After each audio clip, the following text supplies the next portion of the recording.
గురుగురు పిట్ట గోగుల గుట్ట మీద కువక్కుమంటే కోయిళ్ళు పాడి తళుక్కుమంటే సూర్యుడు ఆడి.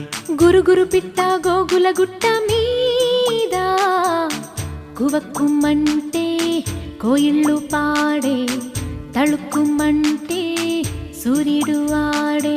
కోనలమ్మ కోక జుట్టె వేళ పాల పిట్ట పూలు పెట్టే వేళ మహారాజు తమ్ముణ్ణి మా ఇంటీరుండి ఊరంతా మెత్సంగా కేరింతలెట్టంగా. ఓ ఓ ఓ